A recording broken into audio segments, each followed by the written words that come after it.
1993, 8 to 9 years old. I often got bored when I was at my house, and when I did, I would often get very irritable. I hated getting bored. I often felt like being bored was just as bad as being in pain, or sometimes worse. Most of the time, I kept busy with my interest, but oftentimes, I'd be out of ideas of things to do, and I would hate that. I often found myself being bored more often when I was at my dad's house. Winters in Massachusetts were brutal, and during that time, I had to stay inside. I often would get very anxious when I was stuck in the house and bored.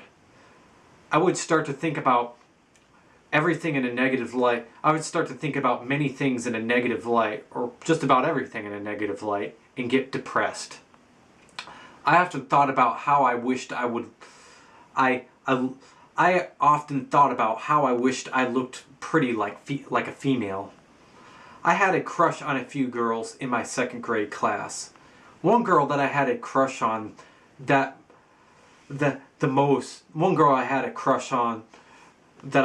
I liked the most liked me too. But I didn't really care that she liked me back. I simply just wanted to be like her. I just simply wanted to be her. And not I just simply wanted to be like her and not a boring old ugly boy. I also wished that my house had a big furnace that used duct pipes, because I loved duct pipes. I started getting depressed, and I thought about how unfortunate I was to not live in a house that was heated with duct pipes. I thought about suicide many times over that, and one time I told my mom that I wanted to put a cherry bomb down my throat to kill myself. I used to go see a therapist once a week. I kind of enjoyed it, especially being that I got to skip school sometimes. I, however, thought the therapist wasn't helpful, and I didn't really like her. Furthermore, I found out she told my mom that my mom should spank me with a putty stick when I'm bad. During that time, a doctor did some testing to test my IQ. The doctors told my mom they were very impressed by some of the things I did on the tests. He was impressed by my artistic skills. I also remember taking an ink blot test and rotating the images around in different directions to tell the doctor what it looked like.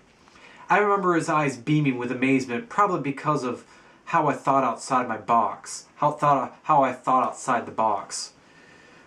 Most people didn't actually rotate the pictures in order to say what the ink blot test looked like to them.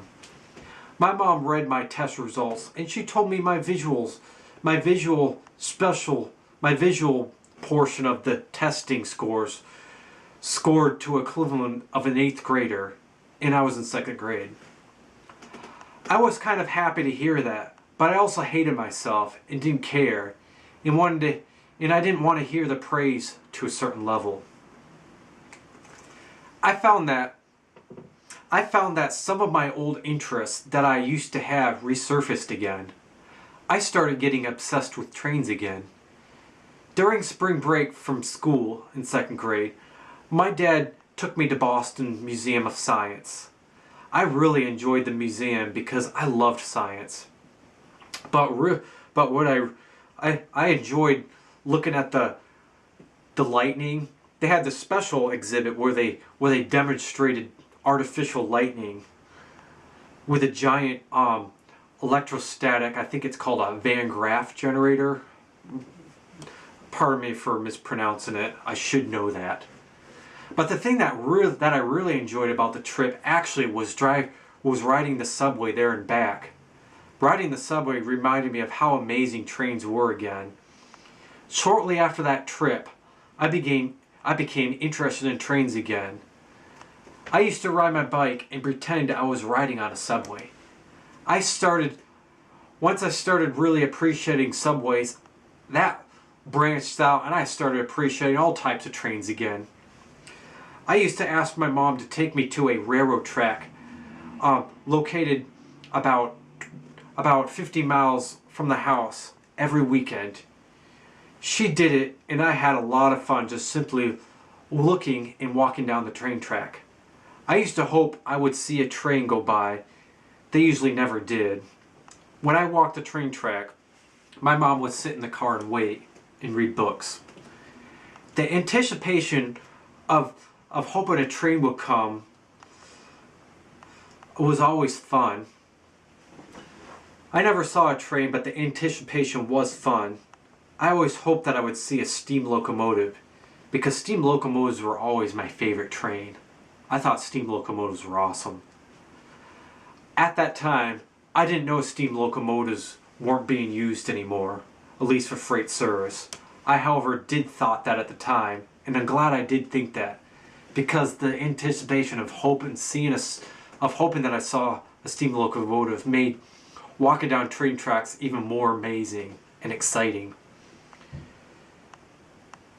Mistakenly thinking that a steam locomotive still existed kind of added magic to my life and interest in trains, just like believing in Santa Claus. I was happy that my mom took me out so I could walk on train tracks because it provided such a wonderful memory to my life. I felt like it was nice of her to do that, and I knew it probably wasn't great sitting in the car all the time waiting while I was having fun on the tracks. Even though my mom struggled being a good parent sometimes, I felt like she was a good parent in many ways because I felt like she helped provide many interests. In fact, I thought she was a perfect parent. It was like she somehow unconsciously knew that the interests I had, she knew that even though she didn't really want to take me and have me wait while walking on a train track, she knew unconsciously for some way that she was doing the right thing. And I loved her so much for it. When I was into trains, this was the summer of second grade, and I was going into third grade then. When I was in third grade, my mom had another nervous breakdown. I started to get worried, and same with my sister. My mom started hearing voices and acted like she was shutting down from reality. My mom fortunately recovered quickly from her second nervous breakdown though. This time, she didn't need to go to the hospital. I was relieved. I didn't like it when she had nervous breakdowns because I really loved her a lot. I was always worried that I was going to lose my mom. Sometimes I would have dreams that something would happen to her, like she would die, or one time I had a dream her arm got blown up by a bomb, and I felt really, really sad, and I would cry. I would then wake up and be really relieved it was only a dream. I tried to overcome my fear of lightning. I decided to watch a lightning storm and tried not to be afraid. Once I realized that lightning is electricity, I almost immediately stopped being afraid of it. Like a lot of my other obsessions, this started to become a obsession too. I would watch lightning storms with awe. I always felt like there was something mysterious about lightning.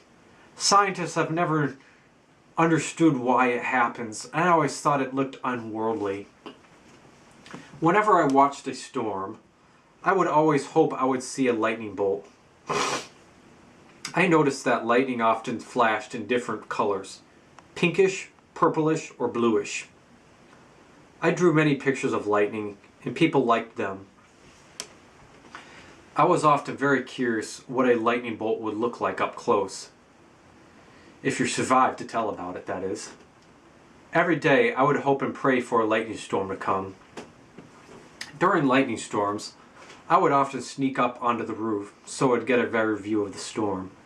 My neighbors next door would often call the police when they saw me do that. I really enjoyed Christmas time a lot too.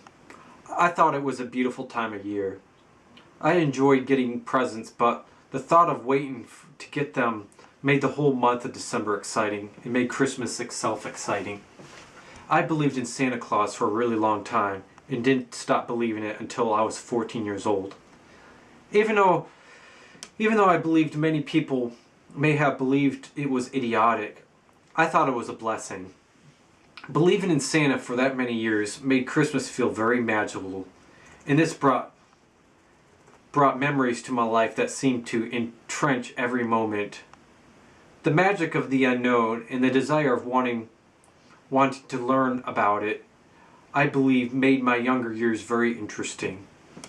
I found out many of the things that I thought were true, that brought a lot of joy, curiosity, and pleasure in my life, were actually in fact not true once I got older.